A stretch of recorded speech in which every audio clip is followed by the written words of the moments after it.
Okay, great. Well, thank you everyone for logging into our Wellness Wednesday live webinar. This is a platform focused on health and wellness with guest speakers and specialists answering your questions about well-being. My name is Zarmina and I'm delighted to be with you on this journey today. For today's session, please do remember you may send in your questions for our guest speaker on the chat feature of this platform, and then we will be able to get to them in the second half of this session. Now, I would like to introduce you to our guest speaker of the day. With more than 30 years experience in the food industry, Silvena Rowe is the leading wellness chef in the Gulf region, known for her healthy, wholesome, superfood-laden recipes thanks to her stable of restaurants and ongoing media work. She is a MasterChef Global Judge at MasterChef, the world's leading culinary TV show. Over the course of her career, she has appeared on a range of TV programs across the world and has authored 8 cookbooks. Most recently, Silvena opened Nassau and El Botanica, as well as Indian Kitchen by Chef Silvena, with all 3 restaurants located at the prestigious Jumeirah Gulf Estates in Dubai. Thanks to the success of these restaurants, Silvena is the leading female celebrity chef in the region, known for preparing raw, paleo, vegan, gluten, and sugar-free food, all things we love. Now, please join me in welcoming our guest speaker, Silvena Rowe. Good evening, Silvena. Thank you so much for being on our session today. Good evening. Real pleasure. Thank you for having me. Absolutely. Silvena, there's not enough of an introduction I can do for you, but I would love for our viewers to know a little bit about you. May I ask you to please share a little introduction for yourself? Yeah, I'd love to. I lead a very happy, very content, very interesting life. And this only happened maybe in the last 10, 15 years of my life. Before I was intense, wanting, desiring, aiming, never been able to relax. And I wish I was that the way I'm now. I was all my life when I was young. However, I grew up in Bulgaria. My mother is Bulgarian. My father was Turkish, Ottoman Turkish. And I kind of grew up in a very old Turkish city with a lot of Turkish, beautiful Turkish and Armenian food. For me, Turkish food, Ottoman food, Armenian food is one of the best in the world. And I was just a very greedy child. I've never smoked in my life. I've never drunk in my life. And you know, those are habits that you start as a child, as a youngster, not as a child, well, in some countries a child, but most of us started as a teenagers. It's an acquired taste. I don't love it, so I will never do it. But food, oh wow, food is something else. Food excites me. I think about food. I write about food. I totally fantasize about food, and I cook some of the best food. I've been very lucky to cook in some of the most incredible places in the world. Before I came to Dubai, I had a restaurant in London, in Mayfair, which I can describe as the belly button of the world, because it is the center of the world. It is Mayfair. It's super affluent, exotic, interesting. It has the creme de la creme from all over the world, as well as everybody who wants to be there. It's a very democratic place, UK, you know, London. So I was a food writer for The Guardian. I cooked for a lot of interesting and people. I cook for charities. I have 2 sons, family, happy, and I love Dubai. I love doing everything that I'm doing in Dubai. Business has become tough, but we are here. We need to reinvent. We need to persevere. So in a nutshell, I'm a chef. I'm a very greedy chef. I dab a little bit in developing food for supermarkets, still writing. I'm the food writer and columnist for Time Out Dubai. I'm starting something very new and exciting for Spinach in the region now as well. So Alhamdulillah, things are good. Things are good. That is great. Well, that's wonderful. And we love hearing that. And Silvena, your passion for cooking and for food has been quite a personal one, a journey of discovery through your Ottoman roots. Can you tell us about this journey for you? I kind of moved very young from warm and kind of sunny Bulgaria to not so warm and sunny, but nevertheless incredibly interesting UK and London. Life in the beginning was very hard, very difficult. I didn't understand the language so well. I didn't speak it so well. I didn't understand the habits, the people, but British are decent. They are very laid back, very relaxed. They're gentle. They're easygoing. I love Britain, and it's been good for me. It's been amazing for my career. I cannot think of one other country where I can achieve so much on the international stage as an international chef. Every country prefers its own talent, but in Britain, somehow this was a bit more permissible. And I became one of the leading journalists, food writers as well, with my books and everything. And I just love cooking. So I developed, for me, the key in success and serenity and tranquility and the contentment in life, it's the ability to reinvent yourself.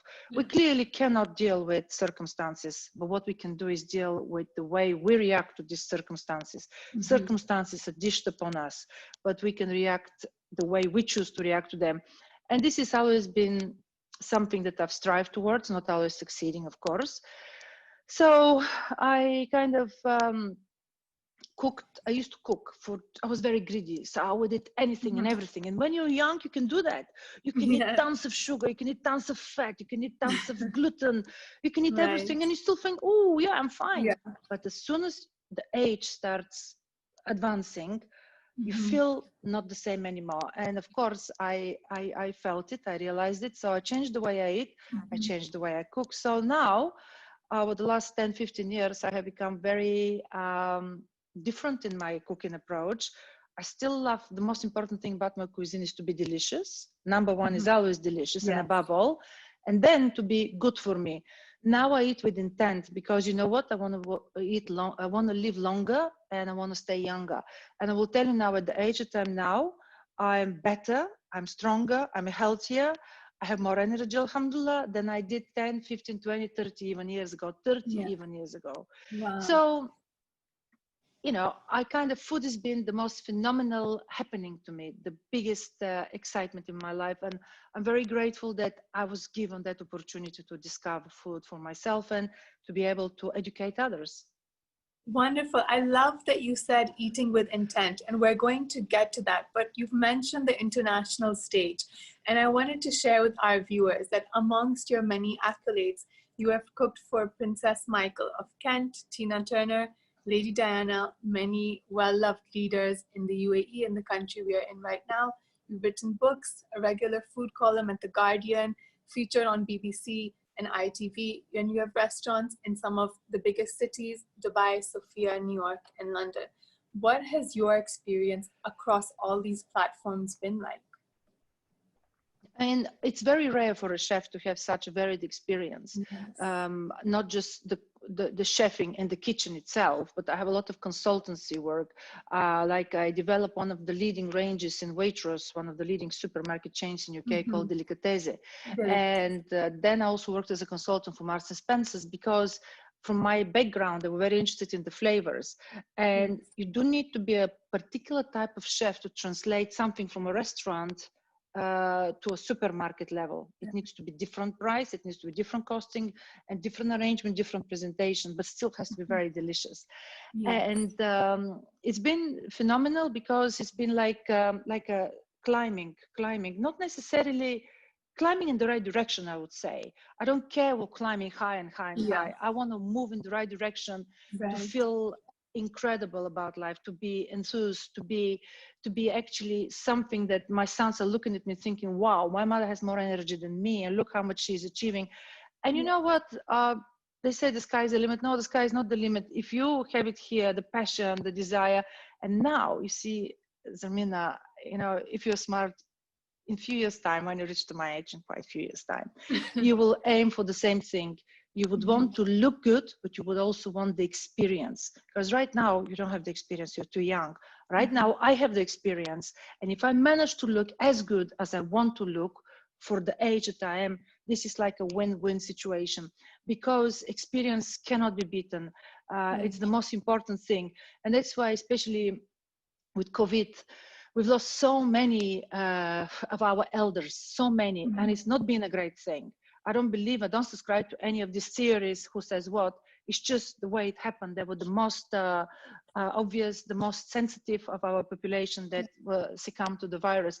But we've lost actually treasure. We lost the voice of experience and years of experience. Yeah. So back onto your question, yes, it's a very varied catering, writing, food writing, books, development for supermarkets, restaurants, and I love it all equally because it's all to do with food. Absolutely. I love that. And that brings me to, the subject of today, which is biohacking through nutrition. What does that mean to you? And how can we reclaim our health through the choices we make about what to eat? Biohacking, I became interested a few years back, and I realized that I could totally see biohacking through nutrition means a very simple thing. It means that you can improve your biome, your mitochondria. Mitochondria is actually the factory of your cells. We all need to have a very healthy cells to live a life. Daily, thousands and millions of our cells are dying, but are replenished with brand new healthy cells. Younger people, healthier people will have better replenishment of these cells. As you get older, the process slows down, lots and lots of other complications. I'm not a doctor, but I'm a chef. And excuse me, I'm going to tell you something now. Food is the original medicine. That is the bottom line. Absolutely. Because if you eat rightly, you will never need a doctor. And we right now can do exactly that to help our health services everywhere because they are overwhelmed because of the certain situation. So to biohack yourself means to improve, to benefit, to enhance your biome, your biology in a way that medicine cannot do, but you can do. What it means? It means that you can feel better about yourself. For example, simple thing like learning how to sleep at night is a biohack. For example, this is a very simple but very important. I don't tend to rate it very highly because I sleep like a log. I go to bed at 9 o'clock and I sleep 10 hours. Sleep is super important. Wow. My specialty though, as a chef, is biohacking through food, through nutrition. What it means is that I want to feel younger. I want to feel stronger. I want to have so much zest and energy and vitality because I want to achieve things. I want to fly. The only way to do that is through food. And number two, I want my immune system to be so strong that should the virus present itself, has no chance, Yes. I believe in antioxidants, I believe in superfoods, and I believe in some interesting methods of biohacking. So some biohackers out there are very wacky. They will go to very weird and wonderful ways, but that is their way. My way is through food. With food, you cannot overload yourself. You cannot react in any way. Food is food, So basically, it's improving your biome through the way we eat. Right. That makes sense. And it's so funny because, it comes back to your point of intention and from what I've done in my research, Hippocrates has famously said, food is thy medicine. And it seems like you share that philosophy, but can one really eat with the intention of healing? And what does that look like in a day-to-day life for a regular person? It's extremely hard. It's extremely hard. Why? Because we all eat for pleasure. Some of us, actually, through my years of experience of cooking for A-listers, I have sometimes encountered people who have zero attitude, no interest to food. For them, food is just a way of survival. They are this kind of people. Most people eat because it's a pleasure, it's fun, it's such a wonderful experience. And it is no surprise that often food is compared to the other ultimate pleasure, which we cannot talk in this country about, So because it is a pleasure for all the senses, And, but food for intended means that, you see, right now, let me give you an example. Right now, we're going through a pandemic. So it's very simple. Food is the most powerful tool we have if we are to win in this pandemic in any way. Why? Because it's very simple. COVID-19 attacks our immune system. Yes. The immune system is, I'll say it very shortly. And again, I repeat, I'm not a doctor, but I work with a lot of doctors. And this is not from a doctor's point of view. This is from a point of view, a chef who knows what is good for you to eat. COVID-19 attacks, a virus attack our system, attacks our immune system. If you are healthy, if your mitochondria is strong, if your cell production is strong, if your white blood cells are there, and strong and fighting well, you have a very good chance, as you see, not many people not even know they had it, you know, they breeze through it. Some people, however, have a horrendously hard time, and unfortunately about 1 to 3% people die. Now, we know the reasons for that, and I'm not to discuss this here. What I want to say is that it's the immune system, it's how our immune system reacts. Now, if we feed and if we take care of our immune system, if we make sure that our immune system just reacts in the right way without overreacting, without causing the so-called cytokine storm. Cytokines are the proteins that are there to protect us from the virus. But some immune systems react in such a ferocious way that not only they fight with the virus, they begin to attack itself. And this is when a horrendous inflammatory process begins. Now, if you're pre-inflamed, as we heard, people with diabetes, obesity, immuno illnesses, then really begins to be a big problem. But what people need to know, it's very simple. It all begins with the diet. All begins with the diet because the nutrients are there, the minerals are there, everything is in there that needs to actually make sure that we are working like the most beautiful Swiss clockwork. I love that, Silvena. And you know, I think that is a very hopeful message because it makes you feel like there's a lot you can take in your hands and decisions you can take about what you eat. And, you know, I want to go a little bit personal right now and ask you, what are the principles that you follow to practice mindful eating, and what does the perfect meal look like to you? What's the right balance? I think it's different for everyone. Now, what I found for myself to work, first of all, I like to have a certain dosage daily of antioxidants. These antioxidants are actually helping me stay very strong. They are filling me with energy.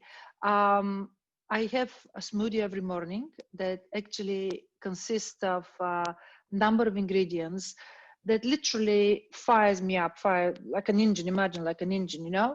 But more to the point, it does so much goodness for me. It really protects my organs. Why? Because you see, if you stay young, I'm not talking about young in the skin. You can go do Botox, inject here, do this, pull this, nip and tuck, whatever. Not that I do nip and tuck, I'm too afraid of operations. But the bottom line is that it's about inside, it's about your organs. I want my spleen, my kidney, my liver, my heart, my everything inside to be young and to be strong, just like it's for a young person. How do you achieve that? By eating the right food. So a lot of plant-based. I would say I'm mostly vegan, although as a chef, I will try meat, I will eat meat. So I will have this particular concoction every morning. It's every morning without a doubt. The only drawback, it takes a long time to take effect. Once it takes effect, it's phenomenal. So I'm not going to be shy and tell you, you can see my skin at my age is phenomenal. And I credit exactly on doing what I'm doing every morning. Why? Because it increases my collagen by 42%. Collagen is not just for the skin, collagen is for the brain. Very, very important. Now, I don't take any medicines. I never take antibiotics, if I can help it, of course. You know, if I have to go to a conventional medicine doctor, of course I will. I love them. I'm a hypochondriac. I love my doctors. But on first instance, I will always take care of myself. Then I try to literally stuff myself throughout the day with vegetables, mostly greens.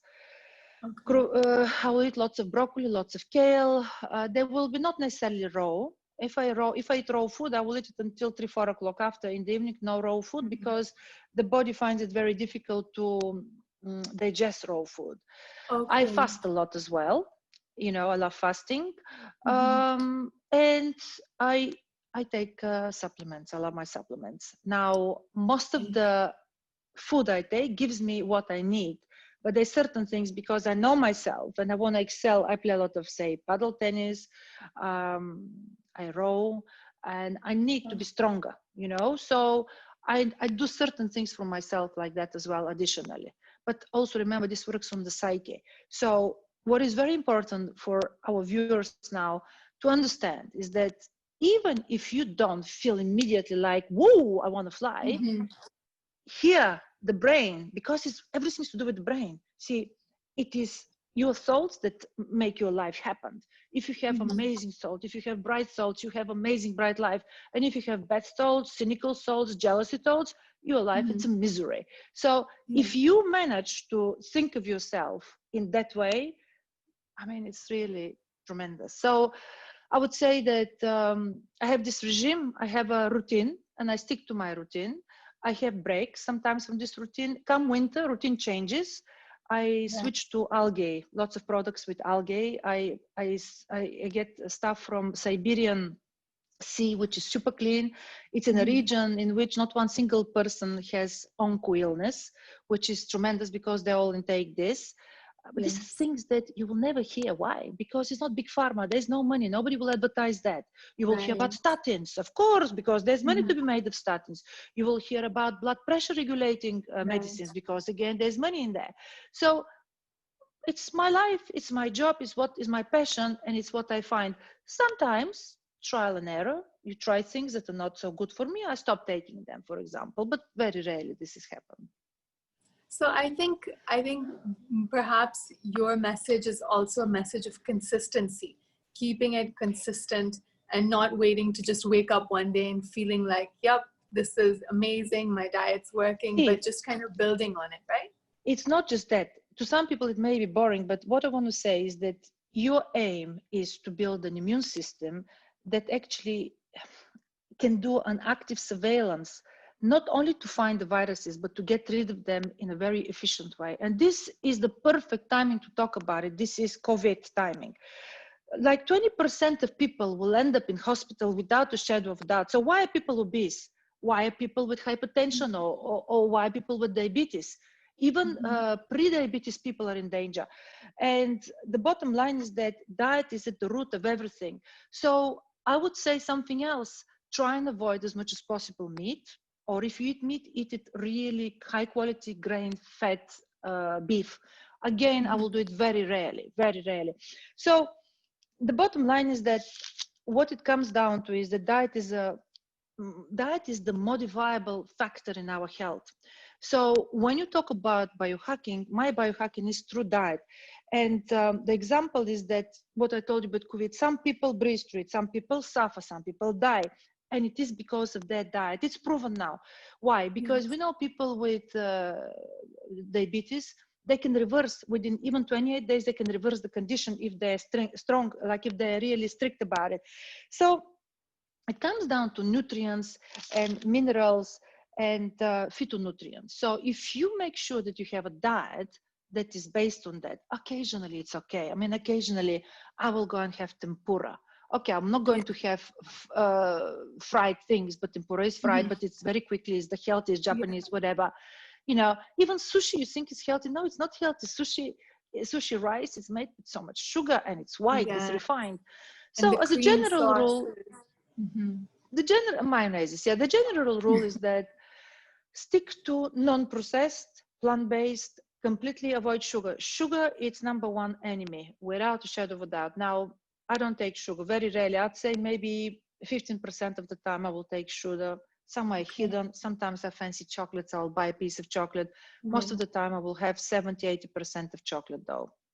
Okay, and what about honey? Do you take honey? Do you recommend honey? Honey, okay, so like I'm going to ask you a question and I'll be interested in your answer. Which country in the world do you think is the biggest producer of honey? Just maybe somewhere in this region? Somewhere in this region? If I tell you where, you'll immediately be ringing a huge alarm bell. It's China. How can China produce the biggest amount of... Yeah, so imagine, most of the honey that we eat, and we don't know where it came from, it's not really honey. It's strengthened with colors. I don't want to be like too cynical here, but if you know where your honey came from, like I get a very good high quality Bulgarian honey, which is tremendous. It's a small country. It's a small production. They don't have the facility to cheat, to invent, to put things and to start mucking about, you know? Right. However, there is other sources of honey. Just my source is Bulgarian. Emirati honey is tremendous. There's very good Emirati honey. Again, there's no funny business.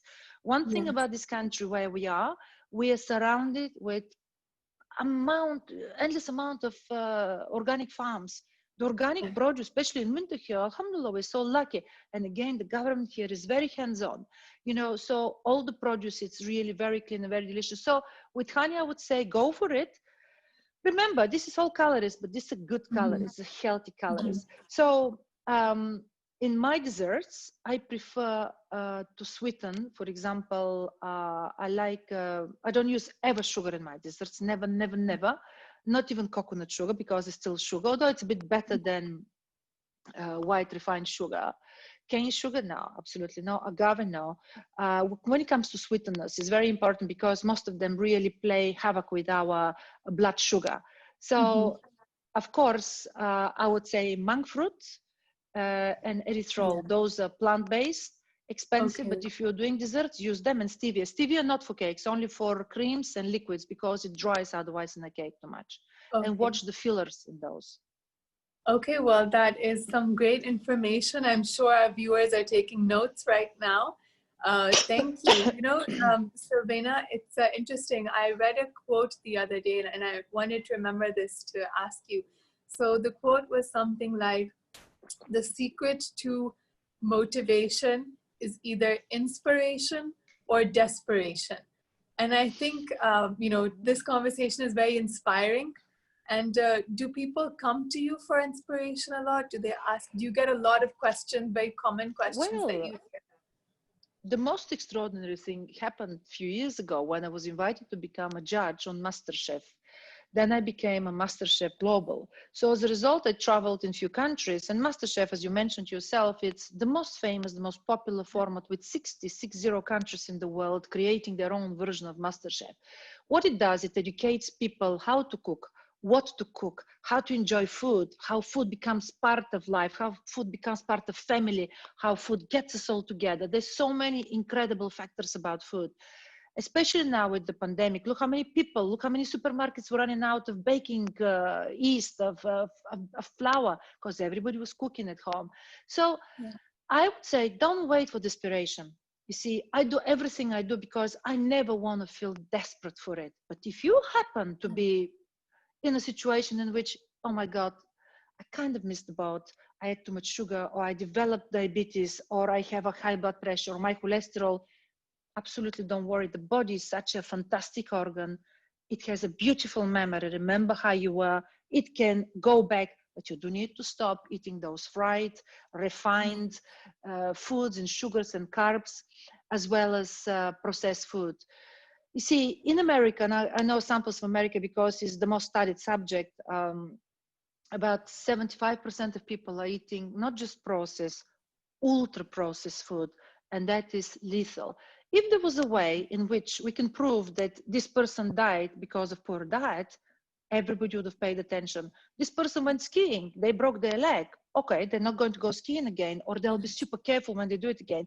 But if you eat food that is processed, months, weeks, months, years, it accumulates in your body. It's them antibiotics, it's the bad hormones, it's all these chemicals in you. And of course, what do you expect? It's going to react badly on you, hence all the illnesses. So that's why in a situation like this pandemic, we see how people that have pre-inflammation conditions are completely really stuffed. Why? Because suddenly, especially the obesity, they have no chance. No chance. Why? Because when you're obese, actually, your whole body begins to work with the virus against you. It's incredible, you know. So we need to look after ourselves. It's like you have to love yourself. I mean, come on. Why are you eating like a human trash bin? Why are you buying the Hermes? Why are you buying the car? Why this and that? You know, when you're not eating properly, yeah, good food costs money, but it doesn't have to. Because, for example, if you eat with the seasons, and you know what I had today for lunch? I had a plate with a big handful of roca, like arugula leaves, some tomatoes, a bit of cheese, but really good quality dairy. Again, I avoid, but every now and again, I'm very Bulgarian Turkish like that. I like my feta. And then I had a very big handful of broccoli sprouts that actually I grow myself. Because what I also wanted to mention very quickly, if you allow me, Zarmina, is when we talked about nutrients, and when I want to give some practical advice to our viewers. When we talked about nutrients, when we talked about phytonutrients, minerals, and vitamins, these are all different foods, you know. Every food gives you one thing or all three of these things, you know. But the phytonutrients are particularly important, and you're certainly not going to get them from a steak or from a meatball. So the most important thing, which has become very relevant to the current COVID situation, are two things. Okay, vitamin C, we know. Vitamin C, we're certain about it, okay? And the good thing with vitamin C, you cannot overdose. So whatever you don't want, your body throws away. There's another one, zinc and vitamin D. In fact, there is a lot of paper now produced, lots of research to say that people who have sufficient levels of vitamin D are not suffering greatly of COVID-19. And this has been now recorded.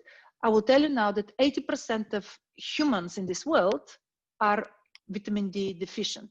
Vitamin D is one of those vitamins that only can get from mushrooms, and how many mushrooms you can eat. And I actually happen to be allergic to mushrooms. Like, I'm never allergic to anything. This is my allergy. So I take this as a supplement. So with vitamin D, I just want to mention a number. You are deficient if you're less than 20, and most of people out there are less than 20. You're optimum if you're 40. Also. But if you really want to beat COVID without a problem, it's irrelevant of your age, you need to be, I'm now 99, but I'm not going to say, and if somebody tell you I'm 60, 70, 80, I kid you not, they're taking supplements, but that's okay. You know, and vitamin D supplements are not cheap. Choose a good quality supplement. Zinc supplement is also very important, but with zinc, I supplement from food. So for example, chicken, pumpkin seeds, lentils, oatmeal, various seeds and nuts full of zinc. What I do in my car, I keep a big bag of pumpkin seeds and I snack. I eat a lot of pumpkin seeds. I love them. I buy them from the organic shop. That's what I do because this gives me extra zinc. So this is zinc, this is vitamin D. There is something interesting called quercetin. Now, quercetin is it's a type of phytonutrient. It's actually something that is in the plant foods, and you can get it as a supplement. But again, as a chef, I will tell you, get it from food. It really, truly impacts the inflazone. What it means is that if you happen to get virus or to get ill, if you have enough quercetin in your body, you are that much better able to fight the inflammation. And what it also does, it lowers the cytokine reaction of the immune system. So it's very important one. Vegetables, fruits, grains, green tea, dill, broccoli, onion, capers, apples, and berries. Now, my intake of berries, I take about 200 grams of berries every day. Blueberries. If you take berries, take blueberries. On the top of it. I mean, for example, you know, so I will ask you something. Oh, I'll ask you another question, Zarmina. Okay, so tell me now, which one is a more potent and richer superfood, red cabbage or goji berries, in your opinion? Goji berries? See, exactly. Everybody will say goji berries. Even I would have said goji berries, but no, it's red cabbage. Red cabbage has so much more antioxidant than goji berries, but goji berries are sexy, and everybody likes to sprinkle them here and there. A lot of marketing Cabbage on the is cheap. berries. So you see, you don't have to go to the expense of goji berries when you can eat red cabbage. Is so good. You can saute, you can eat it raw, you can put it in salads. It's phenomenal. You know, so with the quercetin, lots and lots of vegetables. And of course, green tea. Green tea is very important. 3 cups of green tea. I love it, but not all green tea. And I've lately started taking too much coffee. Now I will have to reverse to green tea because I'm guilty. But if you take 3 cups of green tea, what it does, green tea, helps again with anti-inflammatory action of possible virus in your body. Very quickly, I'll mention something else. It's called glutathione. Glutathione, it's the most powerful antioxidant in our body. Now, it's now the latest research, maybe from a week or 2 or 3, to suggest that those with very high amount of glutathione within their physique, within their mitochondria, are exceptionally able to overcome COVID-19. Why? Because it is the best marker, is the best regulator, and the best stopper, the best actually controller of the killer cells within our body. It's glutathione. You can, and I will tell you something now, please remember that. The reason you don't hear about it is because, again, there's no big pharma behind it. You know, nobody will No, nobody will put money in there. If you know somebody who is really sick, and I say this without being a doctor, but I will do this to my anybody who ever became really sick, I mean, God forbid, of COVID, IV with glutathione, nothing to lose. It is an antioxidant after all, you know. It really boosts the system, reboosts the system. It is the biggest detoxifier and the biggest and most important powerful antioxidant within our bodies. You can get it in pill form as well, and I have it in pill form. I try to get it through food as well. Now, the interesting here is that you can't be a vegan and do that. It's in meat. It's in meat, it's in chicken, etc. But again, broccoli, cauliflower, green tea, onions, shallots, etc., etc. So, lastly but not leastly, I want to talk about probiotics and prebiotics, because all illness begins in the stomach. So you see, when you talk about biohacking, biohacking is all these tools. It's about finding tools, how to make yourself better, how to make yourself stronger. And you know what? If you became ill, then your brain knows, hey, nothing is going to happen. You're so beautifully armed now. You've taken this, you've taken this, you've eaten this, you've eaten that. You went to sleep early, you don't have stress, you work out as well. Those are things which we know we have to do. So we are already in the right place in here in the head. And you know, when people are sick, those that persevere and get over miraculously is because their brains help them, their brain power helps them. So it's kind of pretty tremendous thing. And of course, herbs. I want to talk about herbs. With herbs, I'm talking about medicinal mushrooms, which I cannot eat, sadly, shiitake, like again, powder forms, tea forms, etc., etc. So I'm not asking you to take all this on board. I'm just asking you to take something on board that you can manage, you know, because it's tedious, it's tiresome. And I notice it the most when I travel. When I travel, I haven't got the facility. I don't have my high blender, my speed blender. I don't, you know, and then what the worst happens, then I have to have my smoothie with all the superfoods like crunch, and they are not that nice. They're not nasty, they're just not that nice. But if I pure it in the high speed, then it's fabulous. So if you remember not all of those, but just one or two or three, if I have to say the most important nutrients to remember, and vitamins, vitamin D, vitamin C, zinc, hugely important. Now, there are others as well, but I don't want to complicate the conversation too much. So I wanted to talk about biohacking and nutrition, and the way to biohack the nutrition, it's through diet, it's through food. And like with the broccoli sprouts, they have something special called sulforaphat. Sulforaphat, read about it, go and read about it. You asked me earlier a question about inspiration. I have managed to inspire millions and millions and millions. And I'm not saying this, oh, I'm splendid, I'm amazing. No, it's because I do TV, and TV, we know, is the best medium. Media is the best medium. And in TV, people either believe you or they don't believe you. And alhamdulillah, they believe me, because it's my life. It's what I do best. And I live it. I look it. I live it. The passion is within me, comes out of my pores, and people know it. So now I have turned my own nation, alhamdulillah, what a gift, what a gift, what way to live one day, not too soon, hopefully, this life, knowing that I've left such a legacy. People are eating correctly. Okay, not all the time. I have moments when, do you know, sometimes I will never touch a burger from the outside, but I will make my own burger. I'll make my own chips. And even then I feel a bit like, you know, but it's okay. So the rule for me and for you should be 80-20. 80% eat amazing with intent. 20, you can allow yourself a little of frivolity. Right. And I think you are inspiring our viewers. We are getting some questions, Silvena. Thank you. That's so helpful. I think I will be rewatching this session tonight to pick up some more tips. But, you know, one common question we seem to be getting over the last 15-20 minutes is, you know, the lockdown and kind of change in lifestyle over the last few months has either helped some people a lot become very active, spend time in the kitchen, make their own meals, and be more conscious about what they eat. And then for some people, it's been quite challenging that their routine is disrupted, they're binging, they're ordering food in. So what has that experience been like for you? And do you have any advice or go-to recipes that you would suggest? See, we're coming down to the same See, even now, my mother is 81, and my mother is actually one of my best examples. My sons, my husband as well, but my mother really is one of my best examples. I changed her diet at an age where she didn't want to change it. So she now knows all about chia, all about superfoods, acai this, matcha that, which is phenomenal. And she lives in Bulgaria. She doesn't live in America where this is like the daily lingo, you know? Yes. We talk in Bulgaria where, oh, what is matcha? She calls it machi, you know? So what I want to say is that we have all been presented with circumstances that we did not like. Nobody likes it. We don't know when it's going to be over.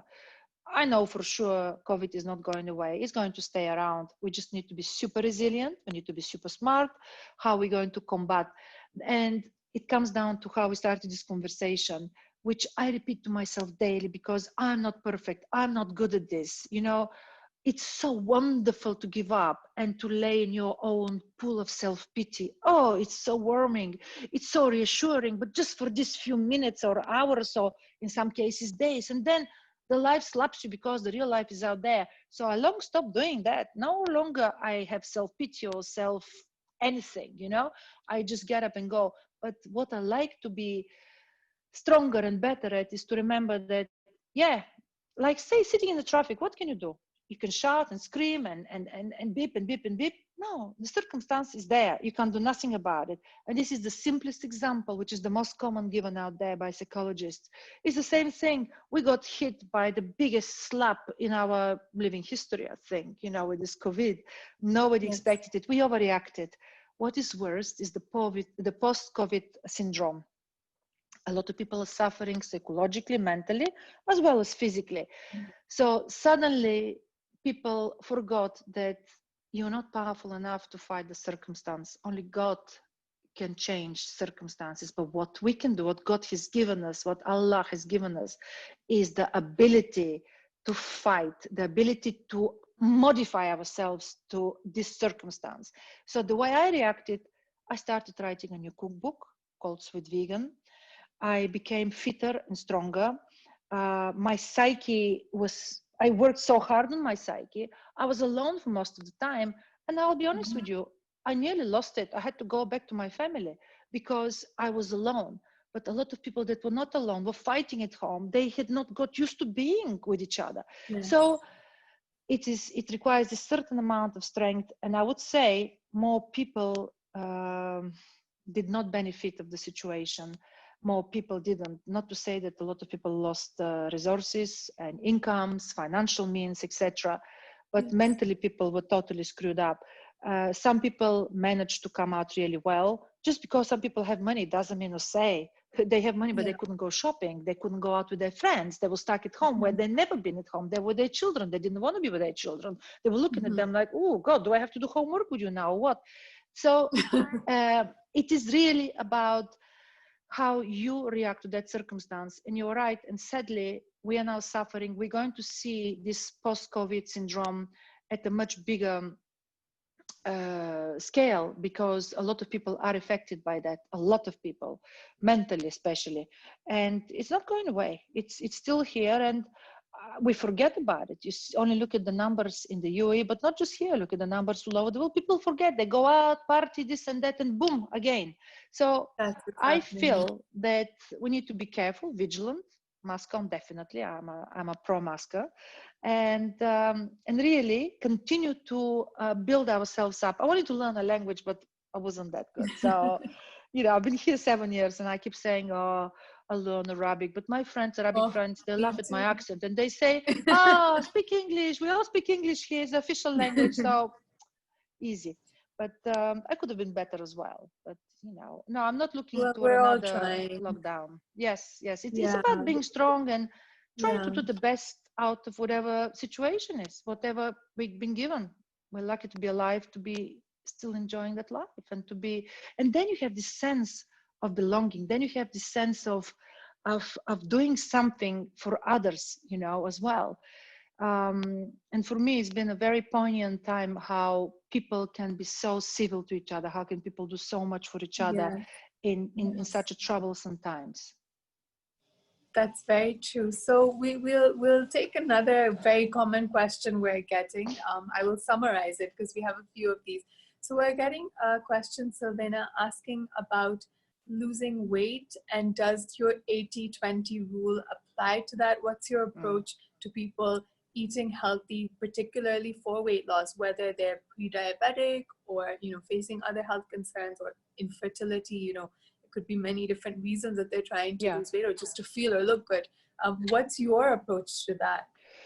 I mean, see, you don't realize I don't think as a woman you realize that. I didn't, even as a chef, I thought I will always be able to control my weight with sport.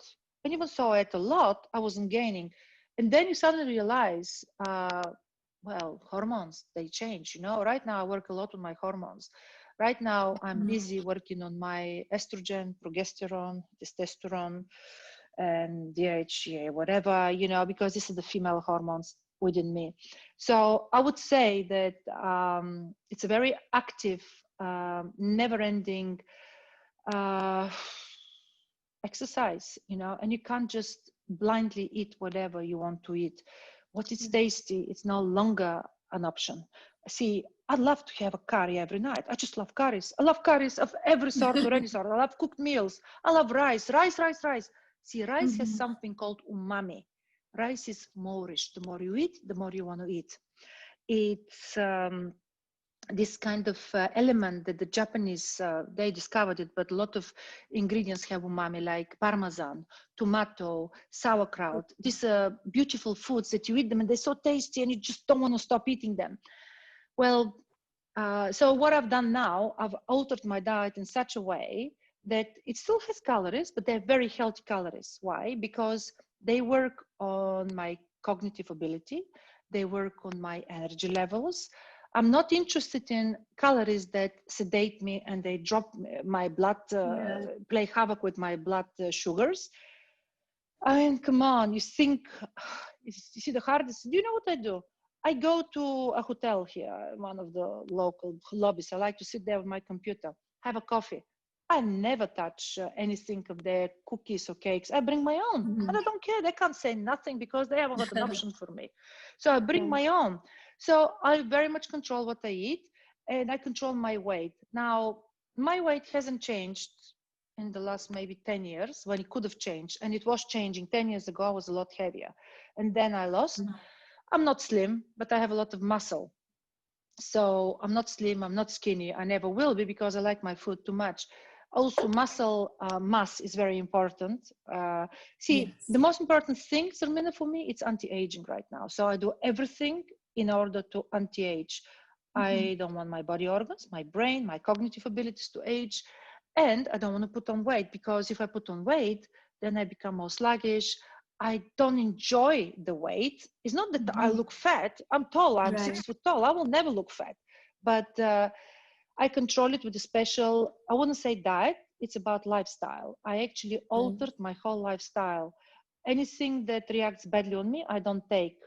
I know that milk, dairy is not good, but I actually make sure that I have my morning latte with the highest quality organic milk because I like it. I can't put almond milk in there, although I make a very nice homemade almond milk for me.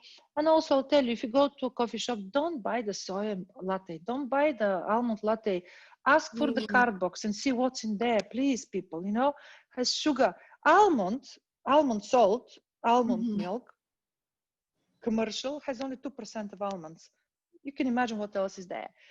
Now, remember, and also, if you make it with the homemade almond milk, it won't foam. It won't be tasty. It's like 5 years ago, somebody asked me to develop a gluten-free croissant. And I did. And it just was good, but not good enough. It was like, oh, okay. But no, you know what? If you're not celiac, if you don't have a problem, have the best croissant, have it once a week, but enjoy it, have it, and then feel great about it. And that's what I do now. So with the milk, that's what I do. But I'm very, very careful. Very careful, and I do sometimes things that I don't like the green tea. I'm not a great lover of it, but I take it because it's good for me. So I would say it's a very active, I work with 3 or 4 clients now, very high-end clients, because you see, I used to work with one of the, one of the biggest bloggers in Kuwait, and everything was great. That person was losing weight. And then suddenly that person stopped losing weight. And I just put myself about to realize that every night at about 2, 3 o'clock, that person was ordering food from the fast food place. They were cheating. So during the day, they were eating my food. So you need to be in this frame of mind. You need to know you want it, you know? And then you have to be careful, because then I just said, no, not putting my name on that, because if you are not losing the weight, you should be losing the weight, you know, but it's a combination. You need to move as well. You need to do a lot of workout and move. Activity. So, but it is an active, ongoing, and you can't stop. It becomes lifestyle. Don't do diets. Diets don't work. Don't work at all. Because you see, you lose the weight and then you're back to your life. You have to make things tasty. Like I like biryani. Well, I no longer have my biryani with white rice. It's black rice, black Canadian rice. I like sushi. I no longer have it with white rice. I have it with red rice, camargue, which is nice and sticky, or I have it with quinoa. So I change things. It's a bit of a, I wouldn't say it's more expensive. It's more time consuming. And it's, okay, you have to be a chef to do that, I suppose, you know, but that's my prerogative. See, if somebody works in a bank, they know where to go and get the best loan, the best deal, the best investment. I don't know that. All I know is about food, but you know, food is the beginning and end of everything. So, and food can really save your life. That is the beautiful thing. Food can really save your life. Thank you so much. I love that. It's the beginning and end of everything. I think we all have to agree with you there. I hate to do this, but I must take one last question. And this is a sweet question. And this viewer wants to know, Silvena, that in your family, do your sons, do your family follow the same approach to eating? Do they share that view as you? Can you tell us about that? Oh, yeah. Oh, yeah. I made sure. I made absolutely my damnest, because I have around me people who pay me, I know, but I have people who really have changed their lifestyle. They have become much more effective as a male to their wives. They have become much more effective in their business because of the way they changed their diet. And I thought, I'm damned if I don't do this to my sons while they're young, because my sons are still fairly young. My oldest son is 32, the younger one is 27, and I want them to have that. I would say, honestly, the older one, it's a lot more pro than the younger one, but I would say I'm 85% with the older one and about 60 with the younger one. My husband also is there, although he tends to sneak things in the fridge I don't want. My mother has been my, alhamdulillah, the best example possible to change that. And I always bring her out on TV to show her off. She looks amazing, because it's an inspiration for people at that age. Most people lose the will to live at that age. You know, it's very, very simple, Zarmina. There's a saying which I love, and I can't remember who said it. It's not me. It's many people now saying it, but genetic loads the gun, but lifestyle pulls the trigger. And it's up to your lifestyle when you pull your trigger, whether you're 30 or whether you're 100. And let's hope, inshallah, we all live until we're 100, but we live like we're 30. Yeah, I know that's a wonderful reminder, and thank you for sharing that with us. Silvena, would you have a closing message to share with our viewers who've been tuned in today? I would say that I'd love people to realize that what's happening right now in the world, it's to do with the fact that people have no education, no understanding about food. Most people don't. And yes, there is people who don't believe they have the means. Interestingly enough, people with very few means, people that are on the poverty line, tend to choose processed foods because they're cheapest and they're easy, and they seem to have what they particularly think, oh, there is the chips, there is the burger, there is the lettuce in there. And it's all about knowing that you can eat very simply, very inexpensively. There's no foie gras, there's no truffles, there's no wagyu here, there's no caviar, we have no oysters. We're talking about plant-based food. So if you think of one thing, I'd say, please really eliminate your sugar intake, and definitely eliminate the complex and the starches and the carbohydrates that are made out of white, like white pasta, white rice, white flour. Absolutely, they do nothing. Why? Because in your body, they turn into sugar. And I said in first place, avoid the sugar. So I would say, try and be a little bit more plant-based as much as you can. I'm not saying become vegan. Please try and be a little bit more plant-based. It will do you a big favor in the long run, and you will notice the difference. So Thank you so much. basically, you are what you eat, you are what you think, and Yes. don't forget, it's all in your hands. Great. You are what you eat. You heard it here, everyone. A big thank you to Silvena for being with us today. It was such a pleasure. And thank you to everyone who submitted their questions, who logged in to watch us on this webinar for biohacking your body through nutrition. We hope you gained some interesting insight. If you have any questions for Silvena, please send them to Wellness Wednesdays. We will make sure they get to her and we can answer all your questions. And thank you everyone again, and see you at our next THB Wellness Wednesday live webinar. And Bye if they everyone. want, Chef Yeah. Silvena is my Instagram. If they Chef want, Chef Silvena, Silvena. absolutely. I And will my link number, it please, down to below everyone. in the Yes. bio and description, Yeah. and you can definitely visit Chef Silvena. And if you're in Dubai as well, please visit Nassau and all the other options that you have by Chef Silvena over here, and we'd love to hear your feedback. Thank you again, everyone. Thank you. Thank you. Bye. Bye.